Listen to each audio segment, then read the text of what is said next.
नमस्ते। Mental health आज की दुनिया का एक पेंडेमिक बन चुका है। मेंटल हेल्थ पे हर कोई बात करना चाहता है, बहुत सारे लोग बात कर रहे हैं। सबसे बड़ी प्रॉब्लम यह है कि मेंटल हेल्थ के फील्ड में बात करने वाले ज्यादातर लोग या तो क्वालिफाइड ही नहीं हैं या आधी अधूरी बातें जो है उनको शेयर करके लोगों की प्रॉब्लम को बढ़ा रहे हैं। इस चीज से यंगस्टर्स सबसे ज्यादा जूझ रहे हैं, और क्योंकि हमारे सब्सक्राइबर्स और हमारे व्यूअर्स और मेरे स्टूडेंट्स जितने भी हैं वो सारे के सारे यंगस्टर्स हैं।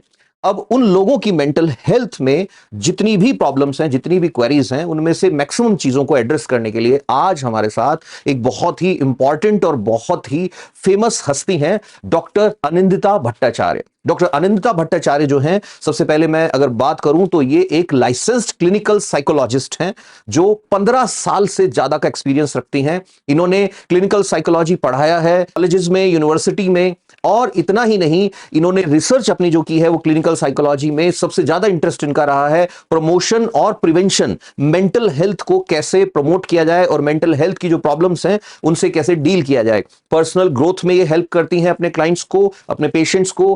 पॉजिटिव साइकोलॉजी एक ब्रांच है, उसकी एक्सपर्ट हैं। यूथ डेवलपमेंट के जो सब्जेक्ट्स हैं उनकी एक्सपर्ट हैं। और सबसे अच्छी बात, national institute of mental health and neuro science, जिसको निम्हांस भी कह देते हैं, वहां से इन्होंने अपनी डॉक्टरेट की है, पीएचडी की है।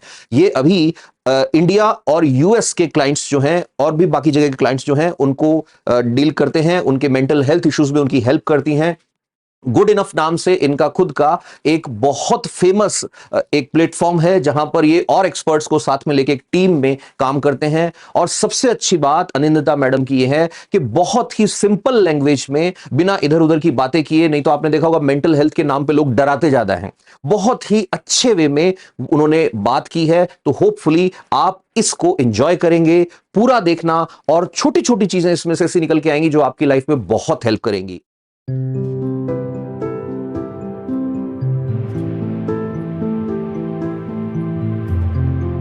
So our first question is, what is healing and why healing is required? When we talk about mental health, healing या treating mental health issues can be seen as a process. तो मान लो आप कि it is a slow process of self growth. तो healing का मतलब सिर्फ ये नहीं है कि there is a solution of a problem, but it's more like there, we deal with our emotions better. हम अपनी emotions को और अच्छे से समझें, उन्हें process करना सीखें, express करना सीखें. We learn how to cope with different situations. तो stress कैसे manage करें, वो भी healing का हिस्सा है. ये भी हिस्सा है कि हम ज़्यादा resilient कैसे बने. तो how do we become more resilient as people? So all of these are part of self growth.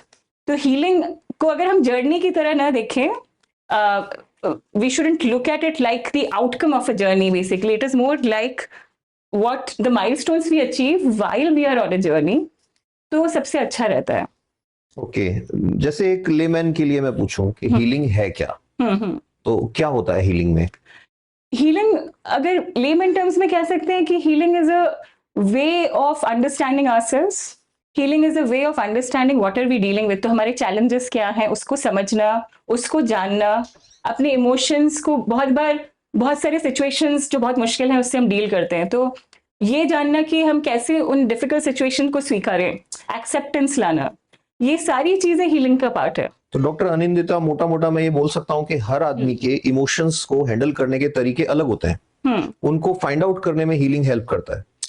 हाँ, हीलिंग विल बी कि आप उन इमोशंस को कैसे प्रोसेस कर रहे हैं, कैसे समझ रहे हैं, आप कैसे उसे एक्सप्रेस कर रहे हैं. बहुत बार लोग कहते हैं कि हमें अपने इमोशंस एक्सप्रेस नहीं करने चाहिए. Yes, but suppression is never useful. लेकिन हमारी सोसाइटी में तो ये सिखाया जाता है कि जैसे लड़के रोते नहीं है, हाँ, और जो रोया वो कमजोर, या जिसने लोगों से ये शेयर किया कि I am facing problems, right. तो इज इट वीकनेस, और ऐसा गलत चल रहा है सोसाइटी में? Not at all, not at all. In fact इतने सारे इमोशंस हैं जो दीज आर बेसिक इमोशंस जो कि हम सबको महसूस होते ही हैं. इनको सप्रेस करना स्ट्रेंथ बिल्कुल भी नहीं है. In fact being vulnerable now we know is a sign of strength. कि अगर हम लोगों से कह पाए कि एग्जैक्टली हमें कैसा महसूस हो रहा है, उसको एक्सप्रेस कर पाए, that will be a part of healing. आप तो doctor Anindita, you are changing the definition of strength. आप बोल रहे हैं कि जो एक्सप्रेस कर रहा है वो स्ट्रांग है. हाँ, एग्जैक्टली. इट्स खुद को एक्सप्रेस करना is not a sign of weakness at all. In fact मैं अपने बहुत सारे जो मेरे पेशेंट्स हैं, क्लाइंट्स हैं, उनसे यही कहती हूँ कि आप अगर फील कर रहे हो, एक्सप्रेस कर पा रहे हो, I think that is your strength. बहुत लोग वो नहीं कर पाते हैं। तो यंगस्टर्स को तो ये स्पेशली सीखने की जरूरत है मेरे ख्याल से। They are living in a world जहां ये एक दुनिया जी रहे हैं, लेकिन थाउजेंड्स ऑफ स्टूडेंट्स को मैंने देखा तो उनमें से ज्यादातर को एक्सप्रेस करना ही नहीं आता, और स्पेशली सेल्फ एक्सप्रेशन। राइट। तो हाँ, मतलब expression is an important thing to learn. बहुत बार हम भावनाओं को दबा लेते हैं, जैसे आपने सही कहा कि हमारे कल्चर में सिखाया जाता है कि मर्दों को दर्द नहीं होता। हाँ एग्जैक्टली, कि रोना अच्छी बात नहीं है, बट अगर दर्द नहीं होता तो वो कैसे, मतलब फील तो हम सभी करते हैं, तो हम एक्सप्रेस कैसे करते हैं? बहुत बार आप देखेंगे कि गुस्सा is a very normalised emotion, कि गुस्सा तो निकाल दो पर दुख मत निकालो। हाँ यही बोला जाता है, हमें यही सिखाया जाता है सोसाइटी में। तो दैट इज प्रॉब्लमैटिक कि गुस्सा क्यों इतना नॉर्मलाइज्ड है जो दूसरे लोगों को हार्म कर रहा है, बट दुख नहीं है, ये नहीं है कि मुझे हेल्प चाहिए, कि मैं किसी चीज से स्ट्रगल कर रहा हूँ। इसीलिए इतने सारे केसेस हो रहे हैं जहां पे हम देख रहे हैं कि लोग खुल के बोल नहीं पा रहे हैं कि मुझे मदद की जरूरत है, and then they go to extremes जहां पे सुसाइड केसेस हैं या सुसाइडल टेंडेंसी आ जाती है कुछ। राइट, जहां सेल्फ हार्म है या खुद को लोग किसी तरह से हानि पहुंचा रहे हैं, ये सब देखने को मिलता है। Okay, once I have seen, एक जगह पे मैंने देखा कि हीलिंग इज मस्ट, बिकॉज जिस आदमी की हीलिंग नहीं है वो एक टूटे हुए कांच के ग्लास की तरह है, उसको जो भी होल्ड करेगा वो उसको पेन देगा। राइट। तो can we connect it like कि किसी के साथ अगर कुछ एबनॉर्मल हुआ और उसका अगर उसको ट्रॉमा है तो उसे हीलिंग लेना ही चाहिए। एब्सोल्युटली, आई थिंक वो बहुत अच्छी बात कही आपने कि healing is a way to even connect with other people. अगर मैं खुद अपनी हीलिंग पे फोकस नहीं करूंगी तो बाकी के साथ एक मीनिंगफुल रिलेशनशिप में कैसे बनाऊंगी? अगर खुद मेरे इतने सारी चीजें हैं जो दबी हुई हैं, जो मैं खुल के नहीं बोल पा रही हूँ, then it's hard for other people to connect with me. So I think that's a very good example, and I think everybody should focus on acknowledging their emotions rather than suppressing and then expressing it. Okay, Right? वो बहुत now my question is, healing के methods कौन कौन से verified methods हैं? Healing के कई तरीके हैं। अगर आप जैसे कोई ताबीज बना के दे रहा है मेरे को कि ये ताबीज पहन लो, इससे हीलिंग हो जाएगी तुम्हारी, राइट, या कहीं पे बस में लिखा होता है कि कुछ लाइफ में गलत चल रहा है तो ये मंत्र जो है हमसे बनवाओ। हाँ, तो इज दैट हीलिंग, या हीलिंग के कुछ साइंटिफिक मेथड्स हैं?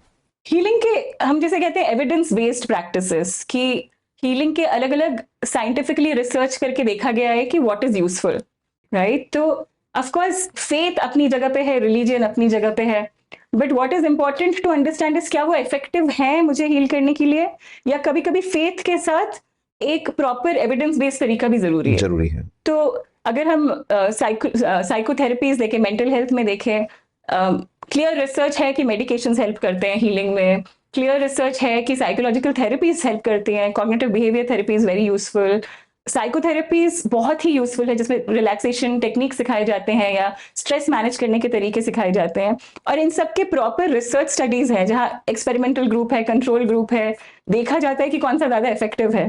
तो हीलिंग के तरीके तो कई हैं, आपको चारों तरफ इतने तरह स्पिरिचुअल तरीके दिखेंगे, रिलीजियस तरीके दिखेंगे, बट यही है कि आप किस पर ट्रस्ट करें। आप जो लोग कह रहे हैं आपके चारों तरफ उस पर ट्रस्ट करें, या फिर आप रिसर्च स्टडीज देखें कि साइंटिफिकली प्रूवन तरीके कौन से हैं, राइट? तो वो बहुत जरूरी है कि आप इसमें ना खो जाएं कि अच्छा मेरा फ्रेंड मुझे कह रहा है कि मुझे कोई पर्टिकुलर टेक्निक यूज करनी है या ताबीज पहनने से मैं ठीक हूंगा।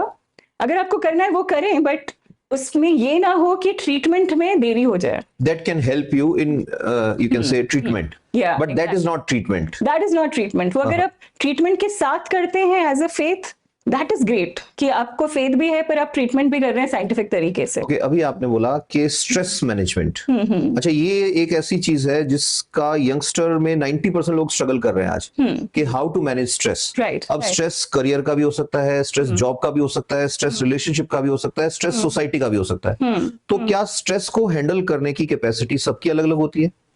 हाँ, आई मीन स्ट्रेस को हैंडल करने की कैपेसिटी बहुत सारे फैक्टर्स पे डिपेंड करती है। कभी कभी पास्ट एक्सपीरियंसेस बहुत इफेक्ट करते हैं। That affects your stress handling capacity. बहुत रिसर्च स्टडीज कहते हैं कि हम सबके सेट पॉइंट्स हैं, तो बहुत बार जीन्स इफेक्ट करते हैं कि हम लोग कितना खुश रहते हैं, right? And how well we use our coping mechanisms. तो मैं पास्ट की बात इसलिए कर रही हूँ क्योंकि कोपिंग मैकेनिज्म, हम कैसे किसी चीज से कोप करते हैं, वो हम पास्ट एक्सपीरियंस से सीखते हैं। तो अगर मान लो आप कि मैंने सही कोपिंग मैकेनिज्म नहीं सीखा है, मेरा डिफेंस है शट डाउन कर जाना जब मैं किसी स्ट्रेस को फेस करता हूँ, या फिर आई रिसोर्ट टू टेकिंग अल्कोहल या कोई और मैं ड्रग्स ले रही हूँ, तो वो एक गलत कोपिंग सीखा है। कोपिंग का मतलब हिंदी मीडियम वाले जो बच्चे हैं, किसी चीज का मुकाबला करना, किसी चीज से बाहर आना, that is coping. Yes, right. तो कोपिंग होगा कि आप कैसे उस चीज का सामना कर रहे हैं। आप अगर स्ट्रेस फेस कर रहे हैं, आप कौन कौन से तरीके यूज कर रहे हैं उसका सामना करने के लिए। तो उसके हेल्दी तरीके भी हैं, अनहेल्दी तरीके भी हैं, और आप हेल्दी तरीके सीखते हैं या नहीं वो बहुत चीज़ों पे डिपेंड करता है। तो some of these treatments teach you how to use healthy mechanisms, क्योंकि बहुत बार हम हेल्दी तरीके नहीं यूज करते हैं, हम अवॉइड करते हैं स्ट्रेस को, और वो हो सकता है मैं खुद को कम्प्लीटली शट डाउन कर दूं, या फिर मैं दोस्तों के साथ बाहर जाऊं, अवॉइड करूं स्ट्रेस को। बट वही है कि बहुत सारे अनहेल्दी तरीके टेम्पररी होते हैं, क्योंकि वापस तो आके आपको वो स्ट्रेस का सामना करना ही है। तो it's important to learn healthy coping mechanisms. इसीलिए ओके डॉक्टर आनंदिता, बच्चे को, एक ऐसा बच्चा जिसने साइंस नहीं पढ़ी कभी, एक ऐसा बच्चा जो कभी हॉस्पिटल नहीं गया, कभी डॉक्टर से नहीं मिला, उसको ये जानना है कि डिप्रेशन क्या है, उसको आप कैसे समझाएंगे आपकी मेडिकल लैंग्वेज में, नहीं एक आम आदमी के लिए डिप्रेशन क्या है, मतलब क्योंकि इतना डिप्रेशन डिप्रेशन हर जगह उस पर बात हो रही है। What is depression? तो डिप्रेशन को अगर बहुत सिंपल तरीकों से बोला जाए तो डिप्रेशन को हिंदी में जैसे अवसाद भी बोलते हैं, कि अवसाद में ये होता है कि बहुत दिनों तक इंसान उदास रहता है। राइट, उसके बहुत सारे अलग अलग तरह के सिम्टम्स होते हैं कि आप देखेंगे कोई बहुत दिनों से, मतलब डिप्रेशन का मतलब ये नहीं कि मैं अभी उदास हूं पर मैं शाम को खुश हूं, ऐसा नहीं है। उदासी बहुत लंबी चलती है डिप्रेशन में, जो जनरली जो मेडिकल क्राइटेरिया वो है कि 2 हफ्ते तक अगर आपको कोई इंसान बहुत उदास दिखे, ऐसा दिखे कि उसकी डेली फंक्शनिंग अफेक्टेड है, वो ठीक से खाना नहीं खा रहा है, या फिर बहुत ज्यादा खा रहा है, या बिल्कुल नहीं सो रहा है, या बहुत ज्यादा सो रहा है। अच्छा, ऐसा भी है कि नींद ज्यादा भी आ सकती है? हाँ, बहुत लोग डिप्रेशन में बिस्तर से उठना नहीं चाहते हैं। आप देखेंगे कि वो सो ही जा रहे हैं बिकॉज उनको उठने का कोई मोटिवेशन नहीं है, कोई इंटरेस्ट नहीं है लाइफ में। अच्छा, उनके कि मैं जाके करूंगा क्या, ऐसा क्या है जो मुझे करना है? तो बहुत लोग लेटे रहते हैं, या फिर उनको इतना लेथार्जिक या इतना ज्यादा थका हुआ लगता है कि वो उठना ही नहीं चाहते। तो देखेंगे आपकी डेली फंक्शनिंग डिप्रेशन में इफेक्ट होती है, या फिर इंटरेस्ट चला जाता है, जैसे पहले जिन चीजों में इंटरेस्ट था उन चीजों में अभी बिल्कुल इंटरेस्ट नहीं है, ऐसा होता है। ये भी होता है कि बहुत ज्यादा वो चिड़चिड़ाहट के रूप में बाहर आता है, इंसान खुद को आइसोलेट कर देता है। आप देखेंगे, अच्छा, मतलब ग्रुप से अलग कर लेंगे, दोस्तों से अलग कर लेंगे, दोस्तों से अलग कर लिया, या मुझे किसी से बात नहीं करनी, मुझे किसी से कुछ बोलना नहीं है। तो ये जब आप ऐसे सिम्टम्स नोटिस करेंगे, और एक बहुत इंपॉर्टेंट सिम्टम है जब बहुत ज्यादा होपलेसनेस दिखाए, कोई कहे कि जीने का कोई फायदा ही नहीं है, जी के क्या होगा, या फिर बहुत सटल तरीके से बोलना कि मेरा मर जाना ही अच्छा है। तो ऐसे डेथ के विचार आए, या फिर सुइसाइडल आइडियाज आए कि मुझे खुद को हार्म करना चाहिए, ये सारे डिप्रेशन के सिम्टम्स हैं। और अगर डिप्रेशन दिखे तो ये एक बीमारी है, ये कमजोरी नहीं है। Right, it's very good point. Depression is not a weakness, depression is a disease. और अगर डिजीज है तो इसका इलाज भी है, फिर इसका इलाज भी है। एग्जैक्टली। तो ये बहुत ही दुख की बात है कि हम जैसे फिजिकल इलनेस को देखते हैं, मान लीजिए हार्ट की बीमारी है या डायबिटीज है, वहां पे it's very easy to get treatment क्योंकि सब लोग सिंपैथेटिक होते हैं। पर डिप्रेशन जैसी बीमारी इनविजिबल होती है। हाँ, ये एक बहुत बड़ा आपने पॉइंट रेज किया डॉक्टर अनिंदिता, कि अगर किसी को हार्ट में प्रॉब्लम हुआ है तो सारे रिलेटिव सबसे वो शेयर करेगा, लेकिन अगर कोई आदमी की डिप्रेशन है या कोई मेंटल प्रॉब्लम चल रहा है तो लोग उसे छुपाते हैं। हाँ, बिकॉज सपोर्ट का कमी है, इंडिया सपोर्ट की कमी है, बहुत ज्यादा स्टिग्मा है, बहुत ज्यादा इसको लेके कलंक है, बहुत ज्यादा शर्म महसूस करते हैं लोग। ये नहीं समझते हैं कि ये it's just like any other physical illness. Depression में भी न्यूरोट्रांसमीटर इंबैलेंस होता है, डायबिटीज में भी एंजाइम्स जो है, हार्मोन्स जो है, उनका डिसबैलेंस होता है। तो इट्स सिमिलर, यहाँ पे ब्रेन अफेक्टेड है, वहां पे कोई और बॉडी ऑर्गन अफेक्टेड है। राइट, सो अब अगर आप डिप्रेशन की बात पे आई गए हैं, तो जैसे आपके पास इतने पेशेंट्स आते हैं, तो मेरे ख्याल से सबसे ज्यादा डिप्रेशन ही उनका कॉज रहता होगा मेंटल इलनेस में या मेंटल हेल्थ से रिलेटेड इश्यूज में। हाँ, डिप्रेशन एक तरह की बीमारी है, पर अगर आप देखें तो 100 तरह के मेंटल हेल्थ इश्यूज होते हैं। तो अब मेरा क्वेश्चन ये है कि डिप्रेशन जो है वो यंगस्टर्स की बात मैं करूं तो यंगस्टर्स को ये फाइंड आउट करना है कि हमें डिप्रेशन है क्या। तो आजकल है ना बहुत सारे जो हैं कि मैं ये कहूंगा कि नॉन ऑथेंटिक जो सोर्सेस हैं उनमें पढ़ते हैं। तो एक दिन जैसे मैंने थोड़ा पढ़ लिया तो मेरे को लगा मेरे अंदर भी 2-4 सिम्टम तो मिल जाएंगे, है ना। तो कैसे फाइंड आउट करें कि डिप्रेशन कहां से असेसमेंट करें इसका? एक्चुअली ये बहुत ही जरूरी सवाल है, क्योंकि बहुत बार self diagnosis is very harmful. क्योंकि देखा जाता है कि सेल्फ डायग्नोसिस में क्या होता है कि अगर आप सच में डिप्रेस्ड हैं तो ऐसा है कि आपने एक डार्क चश्मा पहना हुआ है। Everything looks dark and gloomy. हो सकता है कि आपको माइल्ड डिप्रेशन है पर आप इंटरनेट में आधी अधूरी इंफॉर्मेशन में आप और ज्यादा दुखी हो जाएं कि क्या चल रहा है। इंटरनेट पे तो कोई भी आदमी कुछ भी सिम्टम सर्च करेगा और लास्ट में कैंसर और डेथ पे जाके एंड होते हैं उसके इंटरनेट पे। एक्सट्रीम, क्योंकि इंटरनेट में आधी अधूरी बहुत बार इंफॉर्मेशन होती है या कॉन्टेक्स्ट नहीं दिखाते हैं, राइट। मतलब और एक बहुत कंफ्यूजिंग चीज है कि डिप्रेशन, एंजाइटी, एडीएचडी बहुत में सिम्टम्स बहुत सिमिलर हैं। जैसे फोकस करने में परेशानी होना या मन उदास रहना या एंजाइटी होना, तो बहुत बार कंफ्यूजन होता है कि हो सकता है वो डिप्रेशन नहीं है, वो किसी और बीमारी का सिम्टम है, या फिर हो सकता है वो स्ट्रेस इंड्यूस्ड है कि आप इतने स्ट्रेस से गुजर रहे हैं, उसकी वजह से आपका मूड लो है, जो नेचुरल भी है, राइट। हम हमेशा खुश रहेंगे ऐसा तो नहीं है। अच्छा, क्या ये भी होता है आपके पेशेंट्स में, आपने देखा कोई ऐसा भी होता है कि अंदर से उदास है और बाहर से वो बड़ा खुश दिख रहा है? इज इट पॉसिबल ऐसा कुछ? हाँ, एब्सोल्युटली। बहुत लोग हैं जो मास्क करते हैं। अच्छा, ऐसे भी डिप्रेशन के पेशेंट्स हैं? ऐसे भी डिप्रेशन के पेशेंट्स हैं जो हाई फंक्शनिंग है, Okay. कि वो सब कुछ कर रहे हैं बट एक अंदर बहुत ज्यादा उदासी है अंदर से। और तो ऐसे लोगों को सेल्फ असेसमेंट छोड़ें, अगर उनको बोले कि सेल्फ असेसमेंट मत करो, तो क्या राइट चैनल होना चाहिए उनका? क्या करना चाहिए उन्हें सबसे पहले? आई थिंक बेस्ट तरीका है एक मेंटल हेल्थ प्रोफेशनल को कंसल्ट करना। वो साइकियाट्रिस्ट या मनोचिकित्सक हो सकते हैं, क्लिनिकल साइकोलॉजिस्ट या मनोवैज्ञानिक हो सकते हैं, क्योंकि जो प्रॉपर टूल्स हैं असेसमेंट के वो प्रोफेशनल्स के पास होते हैं। आप खुद जाके तो अपनी हार्ट की बीमारी असेस नहीं करेंगे, राइट। इसीलिए अगर आपको ये सिम्टम्स दिख रहे हैं और आपको लग रहा है कि शायद मुझे डिप्रेशन है, बेस्ट है जाके एक साइकोलॉजिस्ट या साइकियाट्रिस्ट से कंसल्ट करना कि ये हुआ है। और वो लोग प्रॉपर, हमारे क्वेश्चनर्स हैं, टूल्स हैं, हम लोग मेंटल स्टेट एग्जामिनेशंस करते हैं, जिससे पता चलता है कि अच्छा अगर डिप्रेशन है कितना सिवियर है, किस टाइप का डिप्रेशन है। डिप्रेशन भी बहुत तरह के होते हैं, किस तरह की दवाई चलनी चाहिए, किस तरह की ट्रीटमेंट होनी चाहिए। खुद डायग्नोज करने से क्या होता है, बहुत बार हम बायस्ड भी होते हैं, हमारे खुद के बायस्ड हैं। ओके, जैसे बायस्ड का मतलब होता है भेदभाव से भरा हुआ। तो बहुत बार एक बहुत इंटरेस्टिंग चीज है जिसे हम कहते हैं सेल्फ परसीव स्टिग्मा, कि हम खुद हमें ये स्टिग्मा होता है या फिर ये दिमाग में ये शर्म बैठ जाती है कि मुझे तो हो ही नहीं सकता कोई बीमारी। तो बहुत लोग हैं जो खुद को डायग्नोज नहीं करना चाहते हैं। उल्टा भी हो सकता है कि आप देख रहे हैं सिम्टम्स बट आप डायग्नोज नहीं करना चाहते हैं, क्योंकि आपकी धारणा है कि मुझे तो कुछ हो ही नहीं सकता। और ये बहुत शर्म की बात है कि मुझे बीमारी कैसे हो सकती है। इसलिए खुद को डायग्नोज करना, it's a very biased thing. हम अपने बारे में निष्पक्ष व्यू नहीं रख सकते हैं, स्पेशली जब हमें किसी भी तरह की मानसिक बीमारी है। अच्छा, जब हम लोग 20s में थे उसमें और आज जो बच्चे 20 साल की एज में, कई बार मुझे ऐसा लगता है कि इनके कंधों पे सारी दुनिया का बोझ हो जैसे।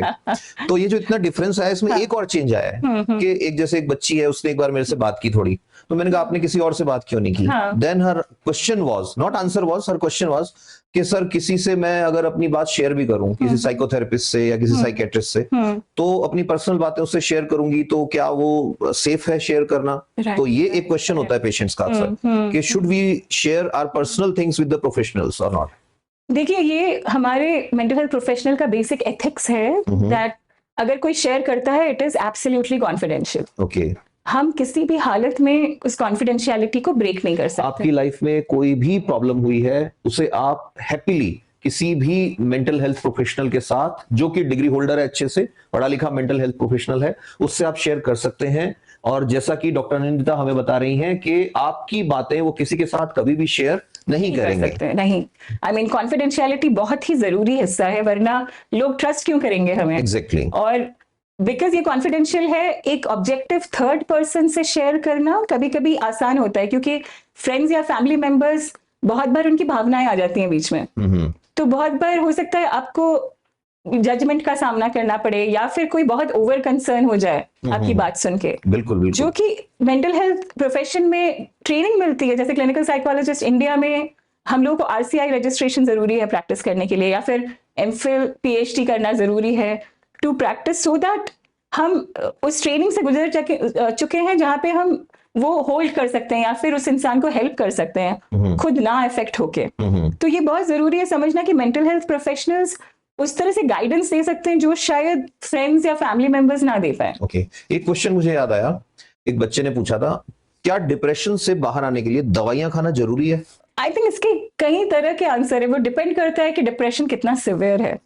अगर बहुत सिवियर डिप्रेशन है तो मेडिकेशन की जरूरत है। अच्छा, सिवियर में और माइल्ड डिप्रेशन में डिफरेंस कुछ लेमैन के लिए? सिवियर आप देखेंगे कि फंक्शनिंग बहुत इम्पेयर्ड है, वो अपने दिनचर्या के कोई भी काम ठीक से नहीं कर पा रहा है, राइट। वो खाना ठीक से नहीं खा पा रहा है, मील्स मिस कर रहा है, नींद बिल्कुल नहीं हो रही है, अपना सेल्फ केयर ख्याल नहीं रख रहा है, किसी चीज में इंटरेस्ट नहीं है, वो खुद को आइसोलेट कर रहा है, माइल्ड में ये चीज कम होती है तो फंक्शनिंग फिर भी ठीक चलती है।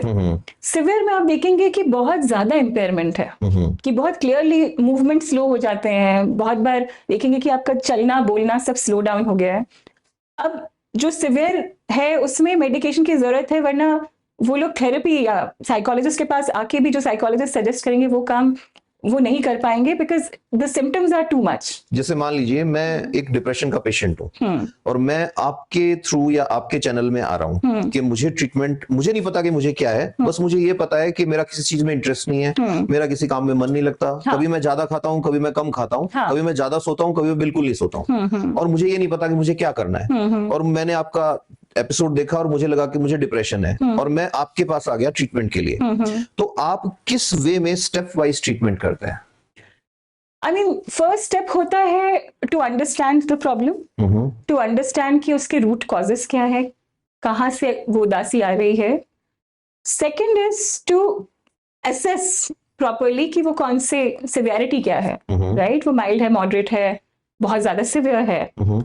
अगर as a clinical psychologist I would say अगर वो बहुत सिवियर है तो आई वुड रिकमेंड कि वो लोग साइकियाट्रिस्ट से भी मिले मेडिकेशन के लिए। अगर माइल्ड टू मॉडरेट है और मुझे लगता है कुछ दिन ऑब्जर्व करके देखा जा सकता है how they are progressing, then the next is to make a treatment plan, right? कि वो क्या कर सकते हैं। जैसे सिंपल तरीके हैं कि अपना रूटीन कैसे फिक्स करना है। अगर आपको डिप्रेशन है तो बहुत इंपॉर्टेंट है, एक टर्म है साइकोलॉजी में जिसे हम कहते हैं बिहेवियरल एक्टिवेशन, कि दिन में खुद को कैसे प्रोडक्टिवली एंगेज रखें, वो बहुत जरूरी है। अच्छा, ये नए बच्चों में मैंने देखा है कि ये भी होता है कि वो योगा क्लास ज्वाइन करते हैं, 4 दिन जाएंगे फिर इंटरेस्ट खत्म, फिर कुछ और करते हैं फिर इंटरेस्ट खत्म, और फिर उन बच्चों को बड़ी जल्दी, स्पेशली ये जो मेंटल हेल्थ इश्यू से स्ट्रगल कर रहे होते हैं, इन बच्चों को क्या ऐसा भी है कि नशा जल्दी पकड़ता है इन बच्चों को?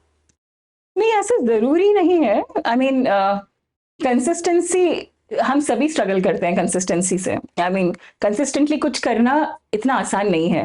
अगर वो 4 दिन कर रहा है, 2 दिन ब्रेक ले रहा है, फिर 4 दिन कर रहा है, I think that is still okay. नहीं, 4 दिन करने के बाद उसे लग रहा है मेरा इंटरेस्ट ही नहीं है इसमें, फिर वो कुछ नया ढूंढता है, फिर वो कुछ कर रहा है, फिर इंटरेस्ट नहीं है। ये बड़ा बहुत बच्चे हमारे पास प्रॉब्लम्स लेके आते हैं कि ये प्रॉब्लम आ रही है हमारे साथ। आई मीन एक्सट्रीम केस में शायद देखना जरूरी है कि इस बच्चे को एडल्ट एडीएचडी है या नहीं, जिसमें बहुत बार फोकस स्विच होता रहता है, या फिर बहुत ज्यादा नॉवेल्टी सीकिंग होते हैं कि उनको नई चीजें चाहिए, बोरियत बहुत जल्दी आ जाती है।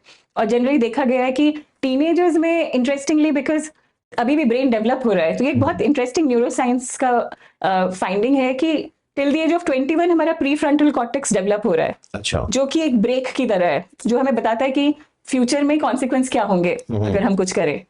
और एमिगडाला है जो इमोशंस को कंट्रोल करता है, राइट? तो क्योंकि ब्रेक डेवलप नहीं हुआ है पर एक्सेलरेटर डेवलप हो गया है, तो इन अ वे होता ये है कि 21 की एज तक बहुत ज्यादा रिस्क टेकिंग होते हैं टीनेजर्स। अच्छा, तो इसका मतलब ये साइंटिफिक कॉज है कि टीनेज में बच्चा किसी की सुनता क्यों नहीं है? उसे लगता है कि मैं ही सही हूँ, बाकी सारी दुनिया गलत है। तो इसकी साइंस आप ये बता रहे हो कि प्री फ्रंटल कॉर्टेक्स अभी डेवलपमेंट में है और एमिगडाला जो है वो उसका डेवलप हो चुका है, तो उनके इमोशंस यहाँ है और समझ यहाँ है। एग्जैक्टली। तो इसकी वजह से यही होता है कि वो ये नहीं समझ पाता है कि मैं अगर ये रिस्क लूंगा, और तब और भी फैक्टर्स हैं, पीयर प्रेशर है, एक्सपेरिमेंट करने की चाह ज्यादा होती है, एनर्जी ज्यादा होती है यूथ में, तो वो चाहते हैं कि सब एक्सपेरिमेंट करें, नई चीजें सीखें, बट उसका फ्यूचर में क्या कॉन्सिक्वेंस होगा वो डेवलप करने की क्षमता अभी नहीं आई है, जिस वजह से teenage is full of risk, right? इसलिए बहुत बार बोला जाता है कि अगर आपको एक्सपेरिमेंट करना है 21 साल के बाद कीजिए, वरना ब्रेन इफेक्ट होता है, राइट? जैसे बहुत लोग कहते हैं कि अगर आपको अल्कोहल या कुछ आपको ट्राई करनी है, एक्सपेरिमेंट करना है, वेट टिल यू आर 21। फिर क्या होता है, ब्रेन उतनी बुरी तरह से इम्पेयर्ड नहीं होता, पर अगर आप उससे पहले ट्राई करते हैं तो ब्रेन का डेवलपमेंट इफेक्ट होता है, राइट? तो उसकी वजह से ज्यादा हानि होती है। Is there a relation between depression and anxiety? I mean they coexist. बहुत बार देखा गया है कि डिप्रेशन और एंजाइटी साथ में होते हैं। अच्छा, एंजाइटी क्या होता है, थोड़ा सा इनको एक लाइन में बता दीजिए, फिर हम डिप्रेशन पे वापस आ जाएंगे। एंजाइटी के कई रूप होते हैं, बट अगर लेमैन टर्म्स में बोलूं तो एंजाइटी होती है जहां लगातार एक घबराहट होती है कि आगे क्या होगा, और हमारा दिमाग ऑटोमेटिकली नेगेटिव सोच Yes. में जंप कर जाता है और कैटास्ट्रोफाइज करता है, मतलब वो बिल्कुल वर्स्ट एक्सट्रीम सोच वर्स्ट लेता है, कि गलत ही होगा कुछ। गलत ही होगा।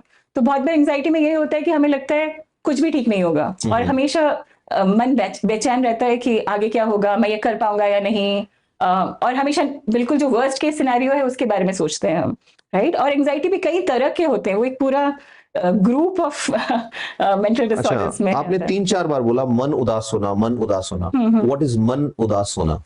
मन उदास होना, मैं कहूंगी ये है कि जब किसी भी चीज को करने की इच्छा ना हो, राइट। मतलब आपके जो पहले इंटरेस्ट थे वो इंटरेस्ट नहीं है, लगातार चिड़चिड़ाहट हो रही है, ऐसा लग रहा है कि लाइफ में जीने का कोई मतलब नहीं है, आगे मुझे कोई फ्यूचर नहीं दिख रहा है।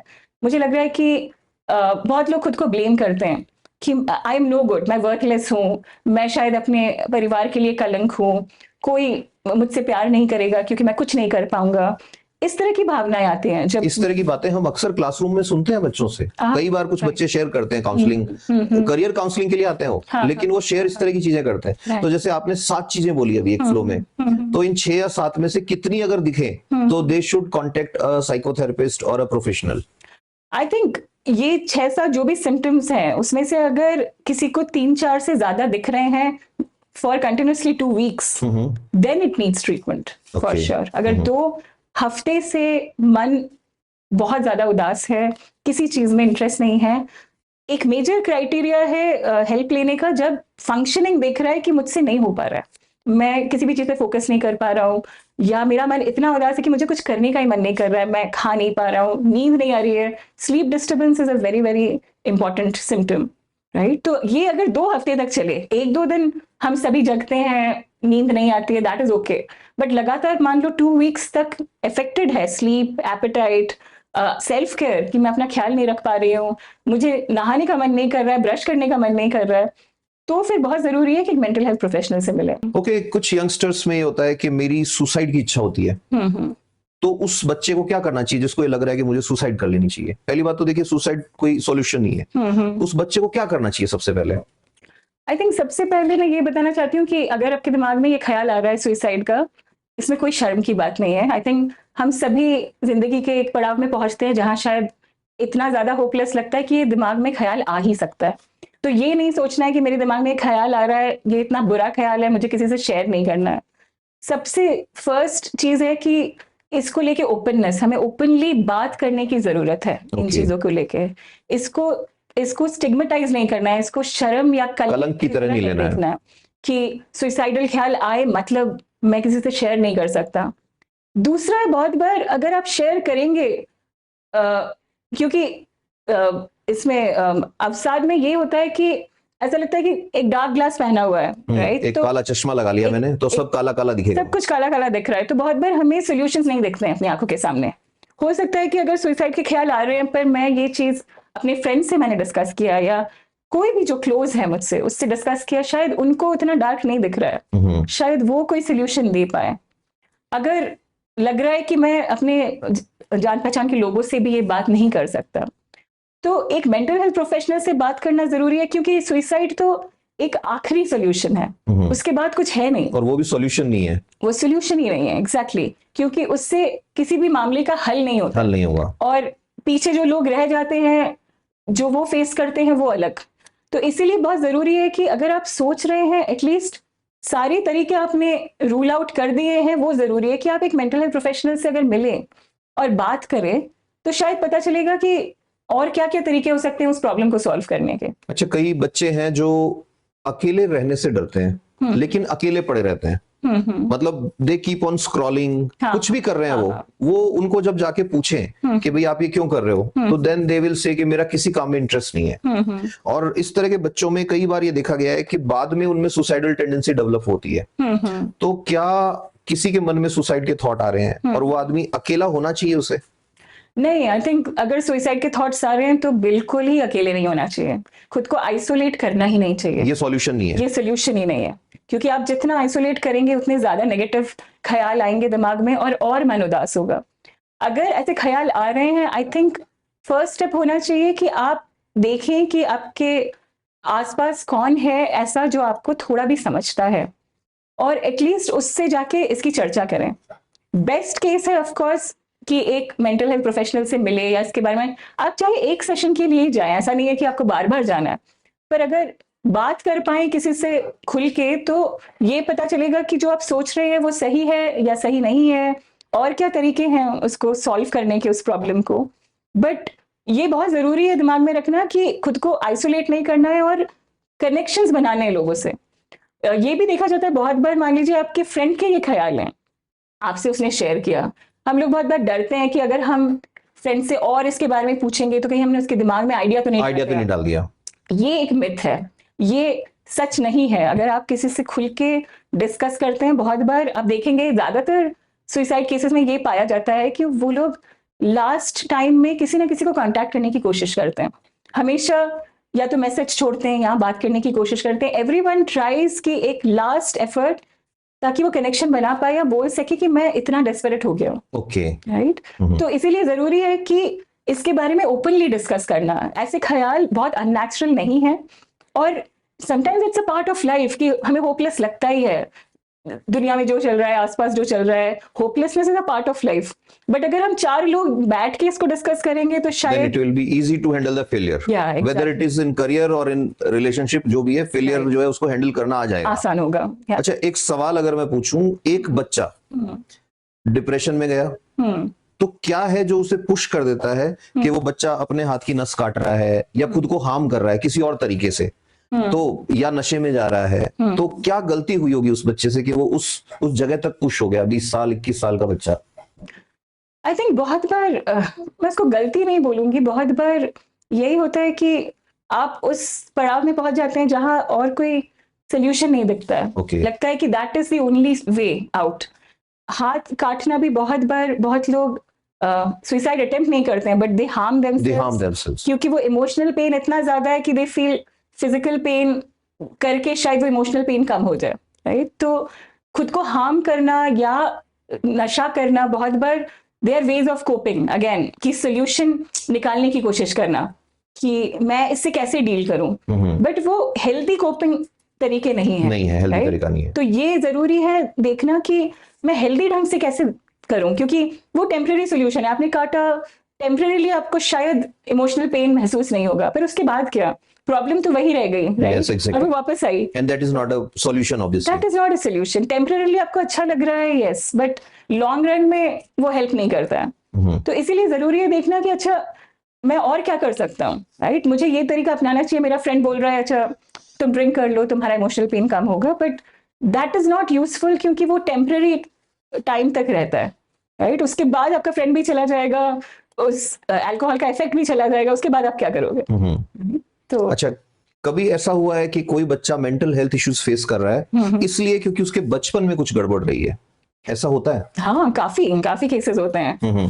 तो जिसे हम साइकोलॉजी में चाइल्डहुड एडवर्सिटीज भी कहते हैं, कि जिस बच्चे ने लगातार बचपन में ट्रॉमेटिक इंसिडेंसेस देखे हैं, एक्सपीरियंस किए हैं, फिजिकल या सेक्सुअल अब्यूज फेस किया है, देखा गया है कि वो लोग ज्यादा वल्नरेबल हैं, इमोशनली ज्यादा वल्नरेबल, वो लोग ज्यादा इमोशनली वल्नरेबल हैं, उनको मेंटल हेल्थ इश्यूज होने के चांसेस ज्यादा हैं, और उनको सपोर्ट की ज्यादा जरूरत है, राइट? क्योंकि अगर किसी ने इतना कुछ देखा है तो उनकी कैपेसिटी या रेजिलियंस, जिसे हम कहते हैं, कि उससे उभर आने की जो क्षमता है वो कम हो जाती है, क्योंकि आप बार बार एक ही चीज को फेस कर रहे हो।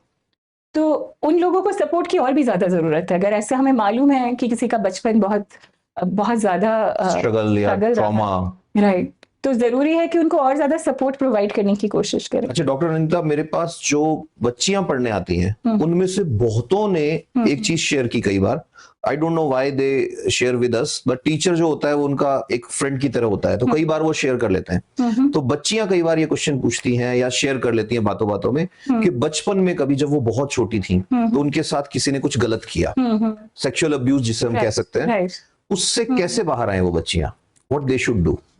आई थिंक ये काफी ही सेंसिटिव, और इस पे लोग बात नहीं करते हैं, इस पे लोग बात नहीं करते हैं। बट अगर आप स्टैटिस्टिक्स देखें तो एक ऑर्गेनाइजेशन है दिल्ली में, राही फाउंडेशन करके, वो इस पर काफी काम करते हैं। उनके एक स्टैटिस्टिक्स में उन्होंने कहा था कि ऑलमोस्ट 70% लोगों के साथ एट सम पॉइंट ऐसा हुआ होता है। माय गॉड, बट हम लोग ओपनली इसके बारे में, और सिर्फ बच्चियों के साथ नहीं, बच्चों के हाँ, लड़कों के साथ भी लड़कों के ऐसा साथ भी होता है, exactly. Right? I mean sexual abuse दोनों के साथ होता है एंड हम इसके बारे में ओपनली चर्चा नहीं करते हैं। हम्म, तो बहुत सारे लोग इसे सप्रेस कर जाते हैं और वो बाद में अलग अलग रूप से बाहर आता है, राइट? कि रिलेशनशिप में प्रॉब्लम्स होती हैं बहुत बार उसकी वजह से एंजाइटी या सेफ नहीं फील करना लोगों के साथ ऐसा होता है। हम्म, तो आई वुड से अगर ऐसी हिस्ट्री है तो जरूरी है कि अगेन मतलब लोगों से बात करना, डिस्कस करना, मेंटल हेल्थ प्रोफेशनल को कंसल्ट करना। आजकल बहुत लोग थेरेपी में आते हैं नॉट बिकॉज उनको अभी इमीडिएटली कोई इशू रहा है, बहुत लोग आते हैं बिकॉज उनके पास्ट बहुत ज्यादा स्ट्रगल से भरे हुए थे और वो लोग उस पर काम करना चाहते हैं, वो सेल्फ ग्रोथ में काम करना चाहते हैं, वो लिमिटेड नहीं रहना चाहते हैं सेम फीलिंग्स को लेके। तो आजकल ओपननेस ज्यादा हो रही है पर और भी ज्यादा इससे चर्चा करने की जरूरत है और ये भी जरूरत है जितना हम चर्चा करेंगे हम ये भी जान पाएंगे कि सेफ स्पेस कैसे क्रिएट करें बच्चों के लिए। अगर ये इतना प्रेवलेंट है तो जरूरी है कि बच्चों को सेफ रखा जाए। अब जैसे मेरा बच्चा है तो उसे हमने बचपन से एक चीज सिखाई है कि आपको कुछ जगहों पर सिर्फ मम्मी और डैडी नहलाते टाइम या कुछ इस तरह के तब टच कर सकते हैं, राइट। और कोई भी आपको टच करेगा तो आके हमें बताएं। हाँ, तो कुछ बच्चे ऐसे होते हैं जो अपने मम्मी पापा से शेयर करने में डरते हैं क्योंकि उस केस में भी उनसे कुछ ट्रॉमा जुड़ा होता है कि मम्मी पापा की कुछ प्रॉब्लम थी या इसकी वजह से बच्चा जो है वो एक गैप बन गया। तो ऐसे बच्चे जो हैं उनको भी हीलिंग हेल्प करती है। हाँ, बहुत हेल्प करती है हीलिंग। इनफैक्ट अगर बचपन में हमें मालूम है कि किसी के साथ ऐसा रहा है, इवन बच्चों के लिए child psychologist play therapy use करते हैं जिसमें बच्चों को भी मौका मिलता है to talk about their experience, क्योंकि बहुत बार इसके साथ गिल्ट एसोसिएट हो जाता है कि शायद मैं कुछ कर पाता या कर पाती, मेरे साथ ही क्यों हुआ। बट ऐसे क्वेश्चंस को आंसर करना बहुत जरूरी है कि उस बच्चे की गलती नहीं है जिसने किया, उसकी गलती है। तो वो विक्टिम शेमिंग कहीं ना कहीं आ जाता है और बच्चों में भी होता है ये। बट बहुत जरूरी है बच्चों को, आपने जो बताया बहुत इंपॉर्टेंट है कि बच्चों को गुड टच बैड टच बताना के बारे में सिखाना या कहना कि पेरेंट्स हमेशा हैं to support. We are always there, अगर कोई भी कुछ गलत कर रहा है तो आप आओ हमारे पास, हम सुनेंगे, हम समझेंगे। हाँ, तो वो बहुत जरूरी है हमेशा एम्फसाइज करना है, बच्चों से चेक करते रहना कि बेटा सब ठीक है। अगर बच्चा थोड़ा ऑफ दिख रहा है उससे कॉन्वर्सेशंस करना। आई थिंक अवेयरनेस की बहुत ज्यादा जरूरत है कि जितना हम एजुकेट करेंगे, अवेयर करेंगे बच्चों को बचपन से, उतना ही वो खुल के बोल पाएंगे इसके बारे में। अच्छा, एक सवाल आज की लाइफस्टाइल से जुड़ा हुआ है। Mother father both are working और वो बच्चे को टाइम नहीं दे पा रहे हैं, तो इस तरह की फैमिली में पलने वाले बच्चे are they more vulnerable towards traumas और इमोशनल डिस्टर्बेंसेस, और देयर इज नो चेंज और नो डिफरेंस? नहीं, they are definitely more vulnerable because time, effort, connections बच्चों के लिए सबसे इंपॉर्टेंट है, राइट? अगर मतलब बचपन ही है जब हम अटैचमेंट फॉर्म करते हैं किसी से भी, हमारे पेरेंट्स से, और वो अटैचमेंट सारी जिंदगी काम आते हैं। अगर कोई भी नहीं है घर में जो बच्चों को वो अटेंशन दे रहा है, वो प्यार दे रहा है, अफेक्शन दे रहा है, तो of course it will affect them. तो बहुत जरूरी है अगर पेरेंट्स वर्किंग भी हैं for them to at least have quality time. अगर वो क्वांटिटी में टाइम नहीं दे पा रहे हैं, एटलीस्ट जो वो टाइम बिताए वो गैजेट फ्री हो, वो फुल अटेंशन के साथ बच्चे को टाइम दे। बहुत बार होता है ऐसे बच्चे गैजेट से एडिक्टेड हो जाते हैं, मोबाइल की आदत लग जाती है, क्योंकि अगर पेरेंट्स नहीं है तो फिर वो क्या करेंगे, कुछ तो करेगा बच्चा बिजी रहने के लिए। उनको हेल्दी चीजें सिखाना, उनको हेल्दी प्ले की चीजें सिखाना, उनको फ्रेंड्स के साथ एनकरेज करना खेलने के लिए, वो बहुत ज्यादा जरूरी है। तो अगर पेरेंट्स हो ही सकता है कि प्रैक्टिकली पॉसिबल नहीं है, बट देन दूसरे हेल्दी तरीके होने चाहिए बच्चे को अपना टाइम बिताने सिखाने के लिए, राइट? या पेरेंट्स जब मिले भी बच्चे से एटलीस्ट वीकेंड्स में क्वालिटी टाइम दे, वो बहुत जरूरी है। एटलीस्ट 1-2 मील्स बच्चे के साथ खाएं, तो जहां भी पॉसिबल है बच्चे के साथ कनेक्शन बनाए रखना बहुत जरूरी है। अच्छा, ये जो ज्यादातर व्यूअर अपने जो हैं ये 20 से 30 साल की एज के बच्चे हैं, तो इनके लिए बिना किसी थेरेपी सेशन में जाए आप कोई 2-4 चीजें एडवाइस करेंगे लाइफस्टाइल में कि ये चेंज बच्चे को करना चाहिए, इससे डिप्रेशन या इन चीजों से कॉप अप करने में इजी होगा, तो क्या है वो चीजें? आई थिंक कुछ तो है बहुत ही सिंपल तरीके हैं जैसे जो कि हम सभी को करने चाहिए, राइट? एक तो है, एक बेसिक रूटीन होना बहुत जरूरी है लाइफ में, राइट? जहां पे आप 30 मिनट्स एटलीस्ट फिजिकल एक्सरसाइज कर रहे हैं। अच्छा, रोज आधा घंटा एक्सरसाइज आपको मेंटल हेल्थ में भी हेल्प करेगी? बहुत। आजकल देखा जा रहा है कि फिजिकल हेल्थ का मेंटल हेल्थ से बहुत क्लियर कनेक्शन है। तो जो लोग 30 मिनट्स अगर आप एक रिगरस एक्सरसाइज करते हैं, खेलते ही हैं, वो बहुत हेल्प करता है। फिर आपने एटलीस्ट दिन में आधा घंटा अपने लिए निकाला। अपने लिए आधा घंटा निकालने का क्या मतलब है यहाँ पे? मतलब आपने कोई हॉबी की, मान लीजिए ऐसा जो कि एक्सपीरियंशियल है, जो आप उसमें बिल्कुल खो गए, जो भी आपने किया, ऐसा नहीं है कि आप मतलब टीवी देख रहे हैं या फिर आप और कुछ कर रहे हैं। अच्छा, टीवी देखना अपने लिए आधा घंटा निकालना नहीं है? नहीं, बिल्कुल नहीं। वाओ, ये तो आपने गड़बड़ कर दिया। क्योंकि वो पैसिव एक्टिविटी क्योंकि है। यंगस्टर्स तो हमारे बच्चे एक नेटफ्लिक्स की वेब सीरीज लगा ली Right. और उस पे 14 घंटे खुद के लिए निकाल लेते हैं ये। राइट, बट प्रॉब्लम वही है कि वो 14 घंटे पैसिव, दिमाग कुछ कर नहीं रहा है, वो सिर्फ देख रहा है। You have to stay engaged with it. You have to stay engaged. You have to challenge your brain. तो क्या यही रीजन है कि जो बूढ़े लोग हैं, बुजुर्ग लोग हैं, वो कहते हैं कि हमारे टाइम डिप्रेशन था ही नहीं? तो ये भी एक रीजन है इसका? हाँ, शायद वो एक रीजन है, बट आई फील आजकल के यंगस्टर्स बहुत अवेयर है, वो लोग इसके बारे में ज्यादा बात अवेयर करते नहीं हैं। थे। पहले के जनरेशन में लोग अवेयर नहीं थे, बात भी नहीं करते थे।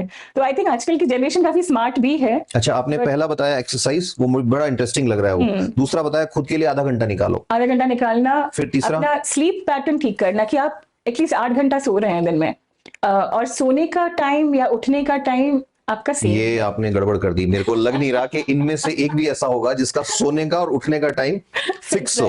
इनका मैं इनको अच्छे से जानता हूँ। ये इनमें से आधे जो लोग हैं, ये भूतों की तरह जिंदगी जीते हैं। रात को 3 बजे 4 बजे तो कई बार ये मुझे मैसेज कर देते हैं कि सर कल कौन सा टॉपिक पढ़ाएंगे आप? क्यों? कि आज नींद आ रही है, अभी अभी सोऊंगा मैं। रात को 4 बजे सो रहा है वो, और सुबह कब उठेगा कोई नहीं जानता। माय गॉड, असल में प्रॉब्लम यही है कि अगेन अगर न्यूरोसाइंस रिसर्च देखें तो कहते हैं कि सर्कैडियन रिदम, कहते हैं कि हमारी बॉडी का फंक्शन करने का एक रिदम होता है। और अगर हम रात को नहीं सो रहे हैं, सुबह सो रहे हैं, तो वो रिदम बदल जाता है। इसीलिए कहते हैं जो लोग नाइट शिफ्ट में काम करते हैं उनकी बॉडी ज्यादा स्ट्रेस्ड आउट होती है, जो कि हार्ट को अफेक्ट करती है, शुगर लेवल्स को अफेक्ट करती है। तो प्रॉब्लम ये है कि यंग एज में वो हम समझते नहीं है। जब हम 30 साल के होंगे, 35 साल के होंगे, तब वो अफेक्ट करेगा, तब हमें पता चलेगा कि कितना बुरी तरह से अफेक्ट हुआ है बॉडी। इसलिए स्लीप ठीक रखना। फिर मील्स, आजकल के बच्चे खाने का कोई टाइम नहीं होता है, टाइम भी नहीं है और वैरायटी भी नहीं है। They can eat anything. Exactly. तो थोड़ा सा न्यूट्रिशियस खाएं, हमेशा जंक ना खाएं, दैट इज इंपॉर्टेंट। तो एक तो रूटीन हुआ, और एक बहुत सिंपल तरीका है जिसे हम कहते हैं माइंडफुलनेस प्रैक्टिस करना। Mindfulness, it sounds like some spiritual guru का कुछ प्रवचन। एक्चुअली बुद्धिज्म से आया है ये टर्म माइंडफुलनेस, बट ये बहुत ही एक सिंपल तरीका है। अगर मैं एग्जांपल दूं, मान लीजिए आप ब्रश कर रहे हैं सुबह, करना ये है कि आप जब ब्रश कर रहे हैं, सिर्फ ब्रश पे फोकस करें। खुद कैसे ब्रश हो रहा है, कैसे सेंसेशंस हो रहे हैं। मुझे ऐसा लग रहा है डॉक्टर अनीता, ये सुन के इनमें से आधों को लग रहा है कि हमारी मेंटल हेल्थ गड़बड़ है। ये ब्रश छोड़ो, ये खाना खाते हैं, इनको ये पता नहीं होता खाना अंदर जा रहा है क्या। एग्जैक्टली। तो माइंडफुलनेस का मतलब हम जो कर रहे हैं उसी में खो जाएं, उसी में प्रेजेंट में फोकस करने को माइंडफुलनेस कहते हैं। कि अगर हम लिसन यंगस्टर्स, प्रेजेंट में फोकस रहना है। Yes, exactly.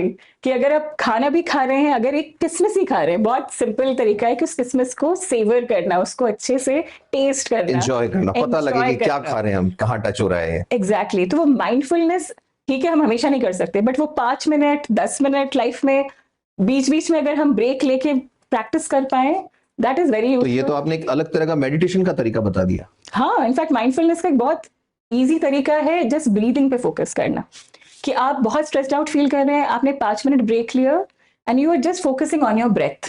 कि आप थोड़ी देर के लिए, दिमाग में ख्याल तो आ रहे हैं, बट यू गो बैक। अगर आप काउंट करना चाहते हैं, एक बहुत सिंपल तरीका है, उसे कहते हैं 4 7 8। 4 7 8, ओके। 4 काउंट करके आप इनहेल करते हैं, 7 काउंट करके आप उसे होल्ड करते हैं, और 8 काउंट करके आप उसे एक्सहेल करते हैं। मैं इसे आसान कर दूं बच्चों के लिए कि मैं जब तक 4 काउंट करूंगा तब तक मुझे सांस अंदर लेना है, फिर 7 काउंट करने तक अंदर रोकनी है, और फिर 8 काउंट करने तक मुझे मुंह से बाहर छोड़नी है। ये एक मेडिकल मेडिटेशन है। Right, right, wow. और ये अगर रेगुलर बच्चे प्रैक्टिस करें तो they will be able to come back to the present. क्योंकि आप जब काउंट कर रहे हो, आपका दिमाग इधर उधर तो जाएगा, पर उसे वापस ब्रेथ पे ही आना पड़ेगा। हाँ, फोकस ब्रेथ पे ही करना है उसको। Right, wow, very good. तो ये एक बहुत सिंपल तरीका, अगर 5 से 10 मिनट भी करें लोग, इट्स वेरी यूजफुल। तो आपके एंजाइटी का थ्रेशोल्ड हाई हो जाता है, आप जल्दी से एंग्शियस नहीं होंगे, क्योंकि आपकी बॉडी ने रिलैक्स करना सीखा है अभी। Right, okay. इसका नींद पे भी अच्छा असर होगा? हाँ, डेफिनेटली। क्योंकि नींद तभी आती है जब ब्रेन को एक ब्रेक मिलता है, राइट। कि अब मुझे सोचना नहीं है, अब मुझे धीरे धीरे शट डाउन करना है। अगर हम ब्रेन को वो ना सिखाएं और बंद किया हमने लैपटॉप या जो भी देख रहे थे और कहा आप सो जाते हैं, तो ऐसा नहीं हो सकता। ऐसा नहीं हो सकता, क्योंकि ब्रेन तो तब भी फंक्शन कर रहा है। आपको धीरे धीरे एक रिचुअल क्रिएट करने की जरूरत है कि आधा एक घंटे पहले गैजेट्स सब बंद कर दिया, अब सोने के लिए शरीर को तैयार करो। सोने के लिए दिमाग को कुछ स्लो सुना, कुछ बोरिंग पढ़ा, ताकि दिमाग धीरे धीरे कहे कि अच्छा मुझे सोना है। तो वो बहुत जरूरी है। आज आपने ये मिस्ट्री सॉल्व की है कि बचपन में मुझे कुछ सब्जेक्ट्स पढ़ते टाइम नींद क्यों आती थी। तो वही सब्जेक्ट्स उठाने चाहिए सोने से पहले। That means I can say कि जैसे हमें वार्म अप करना होता है खेलने से पहले, ऐसे नींद से पहले भी एक वार्म अप है एक तरह का, या शट डाउन। वार्म डाउन है, वार्म डाउन है, मैं ये कहूंगा आपकी बजाय वार्म डाउन है। शट डाउन एकदम से नहीं होता, सिस्टम शट डाउन एकदम से नहीं होता है। तो अगर आप उस टाइम पे कोई थ्रिलिंग सीरीज देख रहे हैं तो नींद नहीं आएगी, राइट? तो आपको धीरे धीरे उसको बंद करना है अपने दिमाग को, और ताकि वो प्रिपेयर्ड हो और फिर वो शांति से सोए और सुबह फ्रेश होके उठे। ओके डॉक्टर, क्या डिप्रेशन जेनेटिक भी हो सकता है, फैमिली में भी चल सकता है? हाँ, जेनेटिक डिप्रेशन के कई कारण हो सकते हैं। तो जो एक मॉडल है जो सबसे ज्यादा इंपॉर्टेंट है, उसे हम कहते हैं डायथेसिस स्ट्रेस मॉडल, कि ऑलरेडी एक इंसान वल्नरेबल है, शायद अपने जीन्स की वजह से, अपने पेरेंट्स की तरफ से उसे जीन्स मिले हैं जिसकी वजह से चांसेस हैं कि उसे डिप्रेशन हो सकते हैं। वो इंसान जब एक बहुत स्ट्रेसफुल इवेंट का सामना करता है तब हो सकता है उसका स्ट्रेस इतना बढ़ जाए कि वो डिप्रेशन कॉज करे, राइट? तो जेनेटिक फैक्टर्स होते हैं, एनवायरमेंटल फैक्टर्स होते हैं, बहुत बहुत psychological factors. Environmental factors means, मान लीजिए आप जिस सिचुएशन में है वहां बहुत ज्यादा स्ट्रेस है। मान लीजिए आप ऑलरेडी जेनेटिकली वल्नरेबल हैं और आप किसी कॉम्पिटिटिव एग्जाम का प्रिपरेशन कर रहे हैं, आपसे नहीं हो रहा है, आपके रिसोर्सेज उतने नहीं है, डिमांड बहुत ज्यादा है, पर आप कर नहीं पा रहे हैं, बहुत ज्यादा स्ट्रेस्ड आउट हैं, तो चांसेस हैं कि वो ब्रेक डाउन हो सकता है, राइट? साइकोलॉजिकली अगर आप बहुत लो सेल्फ कॉन्फिडेंस है, या again that also depends on the environment, कि आपको बार बार लग रहा है कि मुझसे नहीं होगा, या फिर आपके आसपास जो लोग हैं वो सपोर्टिव नहीं है, बहुत सारे डिफरेंट कारणों की वजह से होता है। एंड ऑफ कोर्स उसके बाद न्यूरोट्रांसमीटर डिसबैलेंस तो एक मेजर कारण है ही डिप्रेशन का, जहाँ पे डोपामीन, सेरोटोनिन, नॉरएपिनेफ्रिन, ये अलग अलग न्यूरोट्रांसमीटर्स हैं जो डिसबैलेंस होने की वजह से डिप्रेशन होता है, राइट? तो इसके बायोलॉजिकल रीजंस हैं, जेनेटिक रीजंस हैं, एनवायरमेंटल रीजंस हैं, साइकोलॉजिकल रीजन भी है। अच्छा, ये जो बच्चों को डिप्रेशन होता है या लो सेल्फ होता है, या जिनको मैं ये कहूँ कि मन उदास रहता है, ये बच्चे बड़े इजी टारगेट होते हैं उन लोगों के जो मोटिवेशनल सेमिनार सेल करते हैं। राइट, ये कई बार देखा है मैंने, मेरे एक्सपीरियंस में। और ये बच्चे बेचारे भोले हैं, इनको पता है नहीं कहाँ जाना है, ये उनके पास चले जाते हैं, वो इनको बिठा के तुम कुछ भी कर सकते हो, तुम जीत सकते हो, ये क्या है, ये करना चाहिए बच्चे को? बिल्कुल नहीं, इसे कहते हैं टॉक्सिक पॉजिटिविटी। टॉक्सिक पॉजिटिविटी मतलब मोटिवेशनल सेमिनार में किस कब जाना है, किसे जाना है, ये भी डिपेंड करता है पर्सन। ये भी डिपेंड करता है कि अगर वो सेमिनार आपको एक बैलेंस्ड पर्सपेक्टिव दे रहा है तो अच्छी बात है, पर अगर वो कह रहा है कि आप हमेशा पॉजिटिव नहीं, यहाँ तो वो ये सिखाते हैं कि तुम जीतोगे ही जीतोगे, पागल हो जाओ बस, तुम सब छोड़ दो, तुम जीतोगे, ये सिखाते हैं वो। ये तो अनरियलिस्टिक है, राइट? लाइफ में ऐसा कभी नहीं होता है, इनफैक्ट ये अननेचुरल है। हम लोग ह्यूमन ही नहीं होंगे अगर हमें उदासी महसूस नहीं होगी। Exactly, right? तो हम हमेशा तो पॉजिटिव नहीं रहेंगे। और ये बहुत इंटरेस्टिंग टर्म्स है, हैप्पीओलॉजी भी इसको कहते हैं, कि बहुत बार हमेशा खुश रहना है, हमें हमेशा अच्छा करना है। दैट इज अ मिथ, ऐसा हो ही नहीं सकता है, और जो लोग ये बोलते हैं वो बहुत गलत करते हैं। मतलब उदास होना, होपलेस फील करना, कभी कभी मन उदास होना, कभी कभी ये फील होना कि मैं हार गया हूँ या हार जाना, ये नॉर्मल है आपके अकॉर्डिंग? ये नॉर्मल है, ये बेसिक इमोशंस है। ओके, क्योंकि गुस्सा, उदासी, खुशी, डर, डिस्गस्ट, ये सारे बेसिक इमोशंस हैं, ये हमें फील होंगे ही, और जितना हम इसे दबाएंगे उतना मुश्किल है, राइट? तो कुछ डोज में सब नॉर्मल है, सब नॉर्मल है, बट जब वो बढ़ जाता है, जब उसकी इंटेंसिटी बढ़ जाती है, ड्यूरेशन बढ़ जाता है, फ्रीक्वेंसी बढ़ जाती है, तब प्रॉब्लमैटिक है। ओके, अगर मैं आपसे पूछूं मेंटल हेल्थ क्या है, कैसे मेंटल हेल्थ को हम मेजर करते हैं, तो क्या आप आम आदमी के लिए क्या बताएंगे आप? आई थिंक मेंटल हेल्थ का एक बहुत अच्छा डेफिनेशन दिया है WHO ने, जिसमें वो कहते हैं mental health is not an absence of mental illness. मतलब मेंटल इलनेस नहीं होने को मेंटल हेल्थ नहीं बोलते हैं। Mental health is about physical health, emotional health, psychological health, social health, right? Mental health का डेफिनेशन बहुत ब्रॉड है। जस्ट बिकॉज मुझे कोई बीमारी नहीं है मानसिक, मतलब ये नहीं है कि मैं मेंटली हेल्दी हूँ। मैं मेंटली हेल्दी तब हूँ जब मैं रेजिलियंट हूँ, मुझे किसी भी मुश्किल से उबरने के तरीके आते हैं, एक इमोशनल फ्लेक्सिबिलिटी है, मुझ में एक लचीलापन है, मुझे मालूम है कि मैं अपने इमोशंस को कैसे रेगुलेट करूं, सप्रेस ना करूं, उनको एक्नॉलेज करूं, पर उसको एक्सप्रेस कर पाऊं, या उनको कैसे मुझे मैनेज करना है वो जान पाऊं।